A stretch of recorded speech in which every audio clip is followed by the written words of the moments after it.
আপনি যদি ঠিকমতো না ঘুমান তাহলে আপনার শরীর কখনোই পুরোপুরি সুস্থ হতে পারবে না।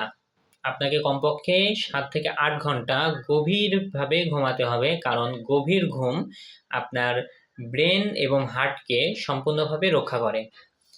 সেই সাথে আপনি যদি কম ঘুমান তাহলে আপনার ভিতরে ইনসুলিন রেজিস্ট্যান্স বেড়ে যাবে, অর্থাৎ আপনার ডায়াবেটিসের ঝুঁকি উল্লেখযোগ্যভাবে বৃদ্ধি পাবে।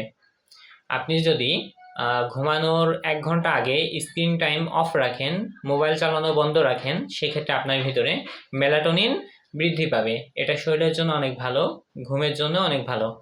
প্রিয় দর্শক, আপনি যদি নিয়মিত ঠিকমতো ঘুমান সেক্ষেত্রে আপনার ওষুধের পরিমাণ উল্লেখযোগ্যভাবে কমে যাবে। দেখবেন অনেক রোগী একেবারে থাকবে না বললেই চলে, অনেক রোগ থেকে আপনি মুক্ত থাকবেন। আপনি গড়ে প্রতিদিন কয় ঘন্টা ঘুমাচ্ছেন অবশ্যই আমাকে কমেন্ট বক্সে জানাবেন। এতক্ষণ আমি আপনাদের সাথে ছিলাম মোহাম্মদ ইকরামুল ইসলাম। সবাই আমার সাথে থাকুন, সুস্থ থাকুন। আল্লাহ হাফেজ।